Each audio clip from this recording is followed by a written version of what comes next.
أول شيء بسم الله الرحمن الرحيم. تدري اليوم أول وحدة تدريبية ويا المنتخب. يا رب إحنا كلاعبين إحنا جاهزين. هاي مبارتين، تدري هاي مبارتين إحنا عندنا لو حياة لو موت. إحنا تعرف هاي المبارتين عندنا لازم نحقق البطاقة عمود نتأهل يا رب. وإن شاء الله يا رب إحنا نريد دعم الإعلام ودعم الجمهور العراقي، وإن شاء الله يا رب نريدكم تثقون بينا، وإن شاء الله نحقق 3 نقاط. الجمهور ما راح يتواجد بكثره بالمباراه الاولى، تعرف انت موضوع البيئه، شنو رسالتك للجاليه العراقيه الموجوده بالامارات؟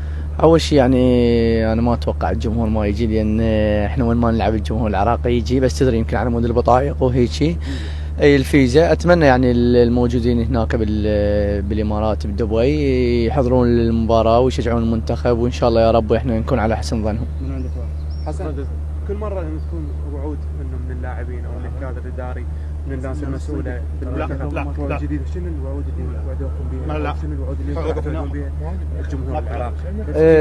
يعني تدري يعني هو بس التوفيق ما جاي يصير، يعني احنا جاي نقدم كل ما عندنا بالملعب، بس التوفيق ما جاي يحالفنا. يا رب ان شاء الله هاي مبارتين نبيض وجههم، وان شاء الله نتأهل. قادرين على طبعا احنا العراق شو ما قادرين.